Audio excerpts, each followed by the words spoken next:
This review was made possible by contributions from viewers like you.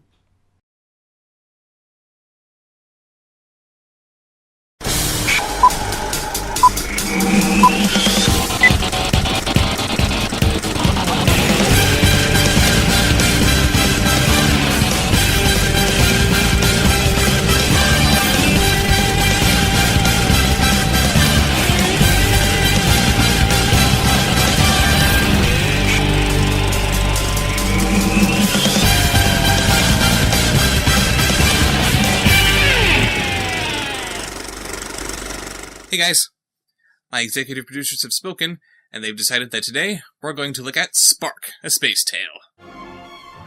Oh wait, is it just called Spark? Maybe you realized at the last second how stupid it is to spell tail like that just because it involves animals, and they dropped the subtitle. So yeah, apparently this movie is just called Spark. Is this a Transformers movie? Also, oh hi Starfleet logo, We open on planet Donkey Kong, where the evil Emperor Zong takes over the planet with a creature called the Space Kraken, which has the ability to make black holes. Anna was shattered to pieces. The king and those loyal to him, along with your parents, were sucked into the Kraken Slick. Kraken Slick? Ew. And I'm sorry, but there's no escape from this. It's a black hole, not a blustery day. Banani? Banani. Except for... The kid's robot caretaker is named Banani.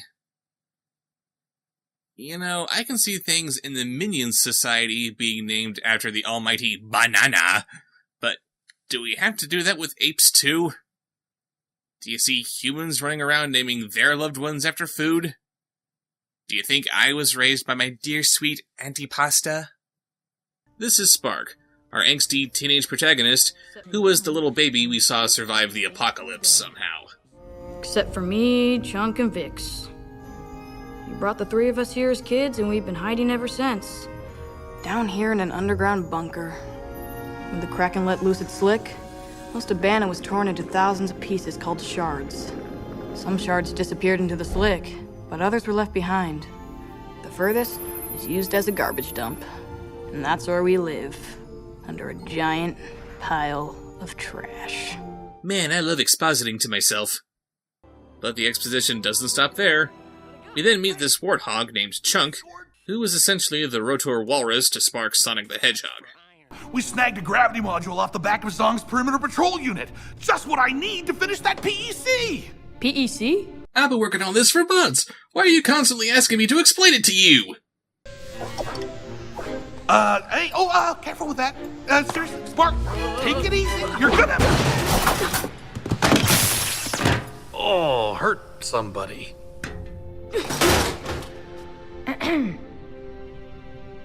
Aren't you supposed to be in bed?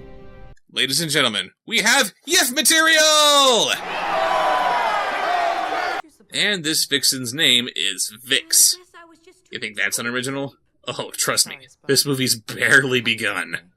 Spark is frustrated that Vix doesn't let him go on any salvaging missions, but she insists that he isn't responsible enough to join her and Chunk. So they get into a little sparring match, which is supposed to demonstrate that he's more responsible somehow. And even though Vix isn't wearing a skirt, hi up, skirt shot. She kicks high.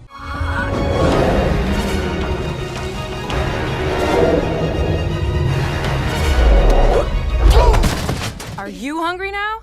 'Cause you just got served. Combat is focus, Spark. You have to find your center. Your body's just flailing all over the place.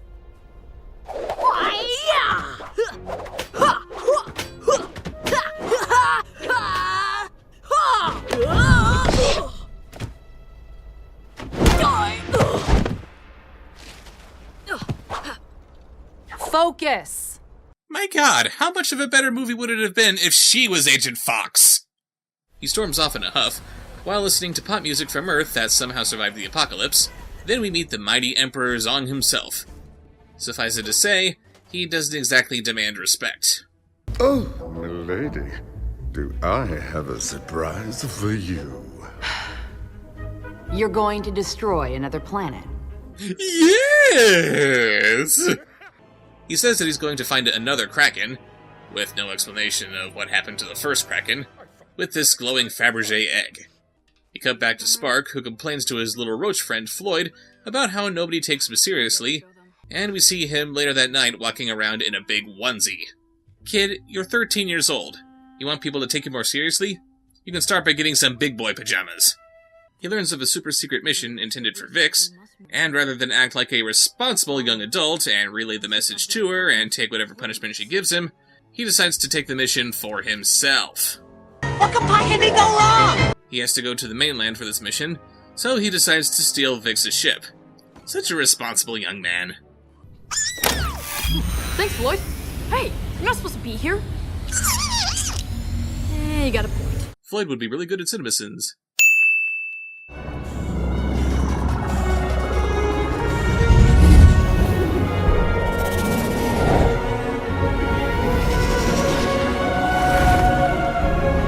Wow, they are really playing the wrong music here. Allow me to fix that.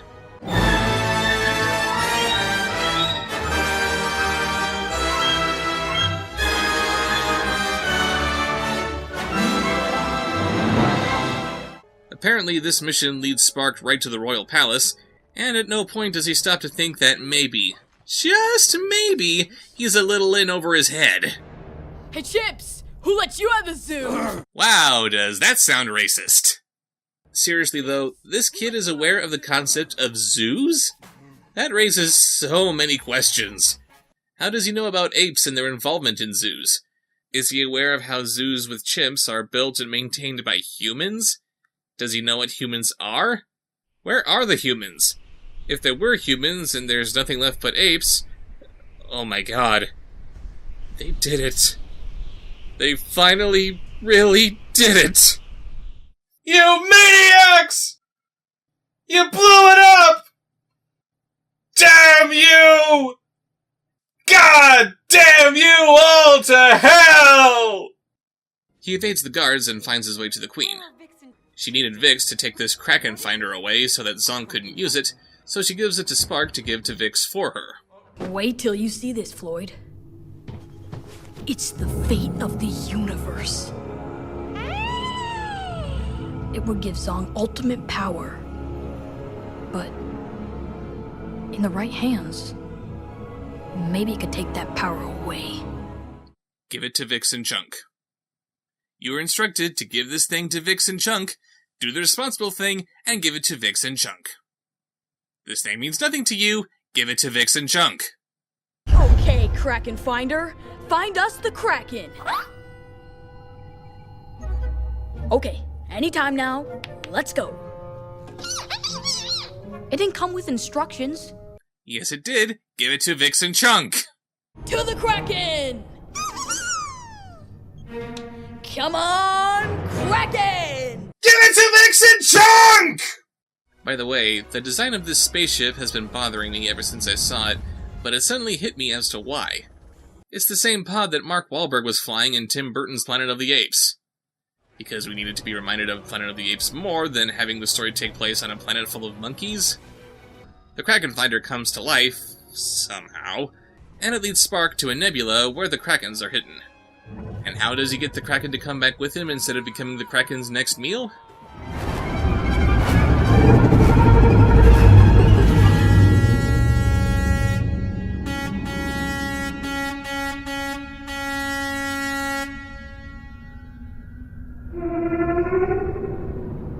Sure is a good thing that sound carries so well in space. Yeah, just honking the horn at this thing is enough to make it completely docile. Science is weird. Spark gets back to his asteroid, but finds the place in shambles. The severely damaged Bananis says that they took Vixen Chunk, and yes, this is all supposed to be very sad and all, but the robotics enthusiast in me is too busy wondering why they would put a spring directly behind one of her optic lenses. Because Legos? I have been, and always shall be, your friend. Live long and prosper. Zong! Speaking of Zong, he captured the Kraken, forces a new Kraken slick out of it, and Spark and his friends are pulled into it and crushed by its gravitational pull. No, actually it spits them back out into some unknown corner of the universe. Black holes, wormholes, they're basically the same thing. It also goes without saying that nobody dies when they're thrown into open space without a spacesuit.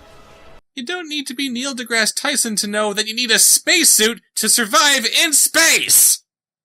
Now that he's doomed all that he knows and loves, Spark wanders through a canyon where you'd think he'd be abducted by Jawas, but instead the movie throws us for a loop and he gets abducted by the Monkey Confederate Army. Okay. Leading this ragtag band of space soldiers is the Captain, voiced by Patrick Stewart. Where'd you come from, boy? Through a Kraken slick? A Kraken slick? That's impossible! Sir? We came through a Kraken slick. Huh? Oh, right. You've got a point, Ted. Mr. Stewart, why do you appear in so much crap? There's still time to get out! You don't have to become the next Christopher Lloyd! Anyway, the captain here explains that he was there when the first Kraken was attacking, and he and his crew have been living in Mos Eisley here ever since. He points out that this birthmark on Spark's hand means that Spark is actually the Queen's son. Who saw that coming? He takes Spark to see the grave of his father, and yeah, tell me if you can see this cliche coming from a mile away. Remember who you are. You are my son, and the one true king. After he tells Spark that his friends were captured off-screen, he adds some generic words of wisdom about saving your friends and seizing your destiny and blah blah blah.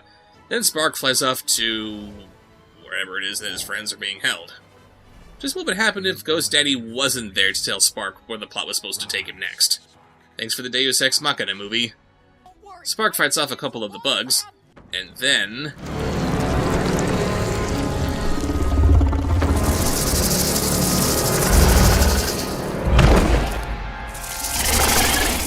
oh, come on, how bad can it be?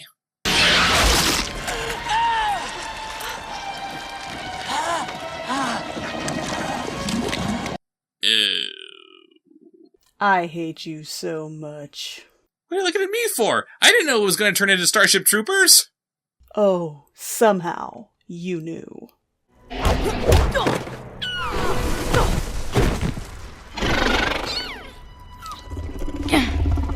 Father, if I ever needed your strength, it's now.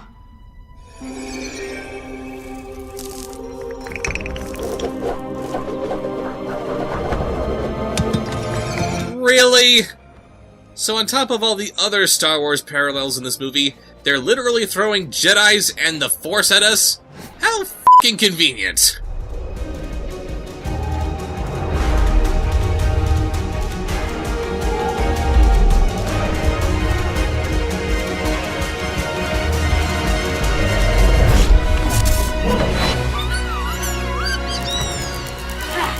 Back! All of you!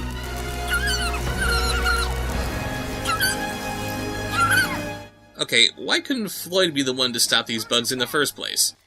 They're all about to eat Spark, Floyd shows up and begs them not to, then they all just fall in love with this cute little thing that looks like them, and they can't bring themselves to eat him or his monkey friend.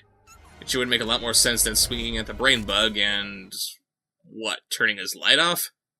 He frees his friends, and they make it out of the cave. Lieutenant Vix. Captain! Chunkinator! Still watching your waistline, I see. Oh, okay. Lieutenant Vix? Chunkinator? Your Highness? Time for backstory! Apparently, Vix and Chunk were members of the Royal Guard, and they were charged with keeping Spark safe from danger, meaning that he could never know of his lineage. Chunk comes up with a plan to harness some lightning to reverse engineer their own black hole, because the energy in a bolt of lightning can totally do that. And Spark brings along a couple of bugs for reinforcements. People of Banna! My friends and I have crossed the universe only to find you.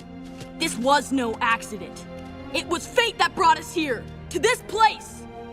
You are the citizens of a Banna that once was, a Banna that will be again. Zong laid waste to our planet, but together, We're taking it back! They may take our lives, but they'll never take our bananas! Banana! Banana! Can we go to the bathroom first? I'm busy giving a soul-stirring speech. Can it wait? I have to pee. Shut up! Before they launch their attack on Zong, Chunk has a little surprise for Spark. I found someone in the trash. She was in need of a little TLC. Tender, loving Chunk. Ew.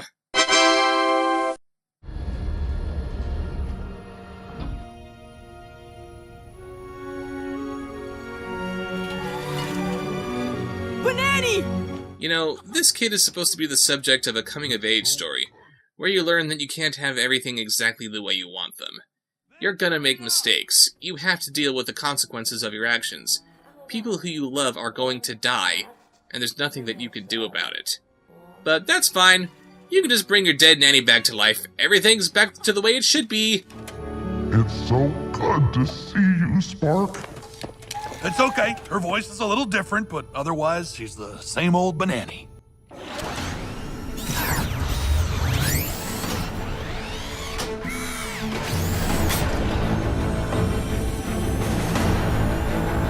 Put down your bananas. You have 20 seconds to comply.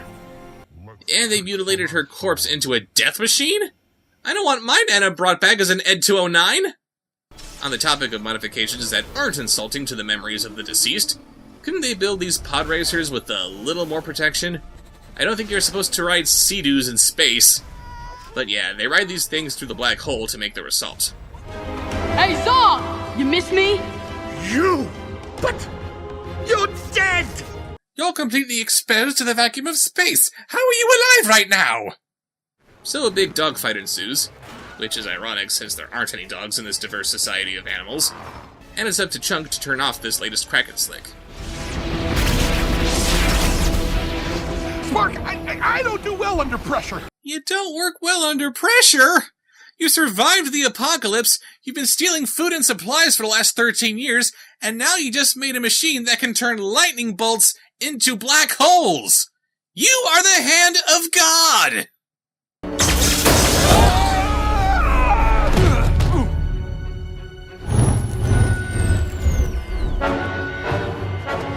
All systems, damage report. Engineering! Now will be a good time, Mr. O'Brien. So the isolating starter hit the pulsing harness, causing the... Just give it here, man! I have this feeling that Patrick Stewart always wanted to say that while doing Next Gen. Fire photon torpedoes!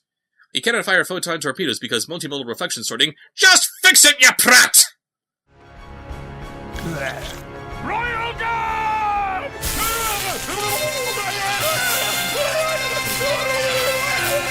Oh, right. There was also this running gag that while he was in exile, the captain was constantly getting struck by lightning for some reason.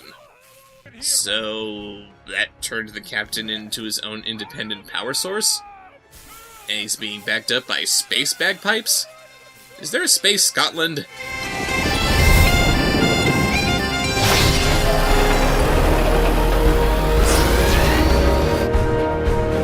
I knew that would come in handy for something. Amazing. Who are you? George, sir. Hey look, the monkey's name is George. Aren't we clever? Who are you? George, sir. Curious? Spark goes off on his own to save his mother, but they're both captured and brought to Zong. Are the photon cannons ready? Photon cannons ready in T-minus 30. Everybody get ready for some Fireworks!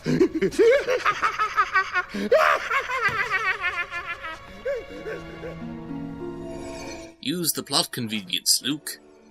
He somehow sneaks away from his captors and disables Zong's battleship. Then the desecrated remains of Banani bursts in, guns ablazing. She saves Spark, the Queen, and Zong just before the captain blows up the ship. Chunk stops this black hole from destroying another planet, and Spark resumes his proper place on the throne. Yeah, never mind how they already have an acting queen in office, it's just Spark's turn now. Your father would have been proud of you, Spark. I wish you could have been here.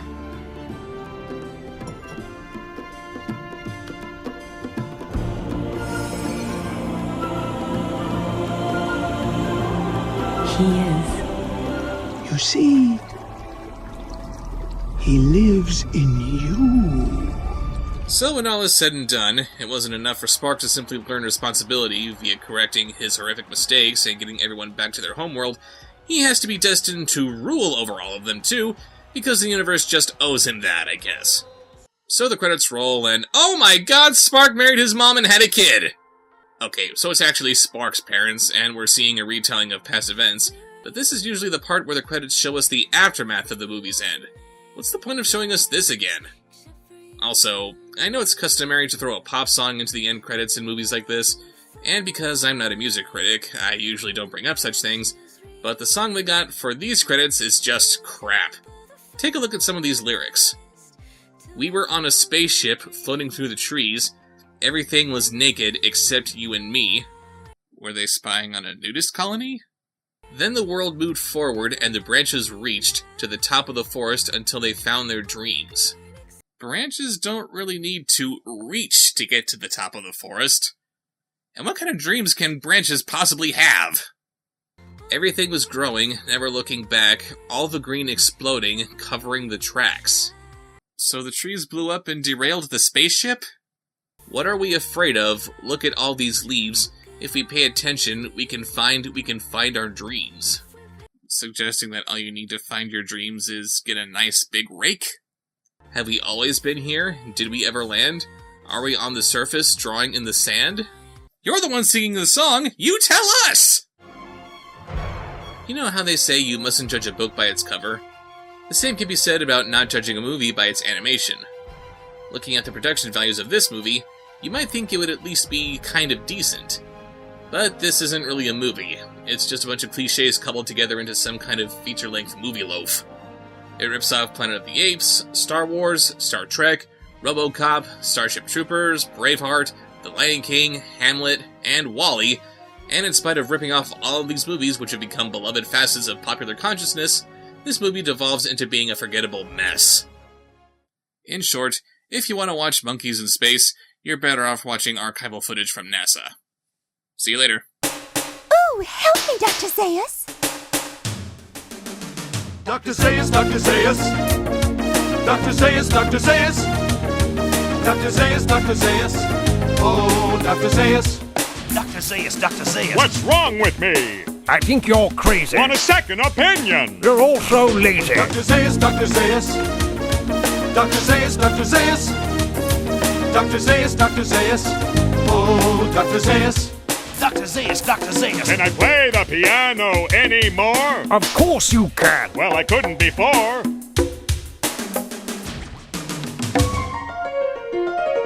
Dr. Zaius, Dr. Zaius! Dr. Zaius, Dr. Zaius! Dr. Zaius, Dr. Zaius! Oh, Dr. Zaius! Dr. Zaius, Dr. Zaius! Dr. Zaius, Dr. Zaius! Dr. Zaius, Dr. Zaius! Dr. Zaius, Dr. Zaius! Oh, Dr. Zaius! This play has everything. Oh, I love legitimate theater.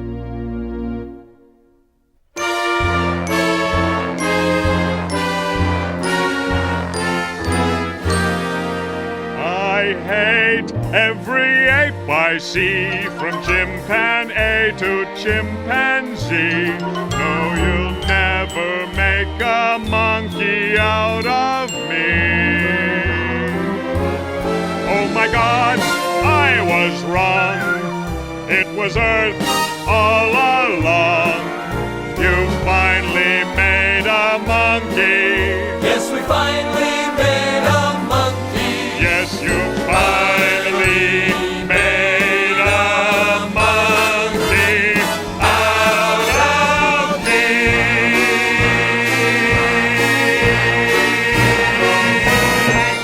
I love you, Dr. Zaius.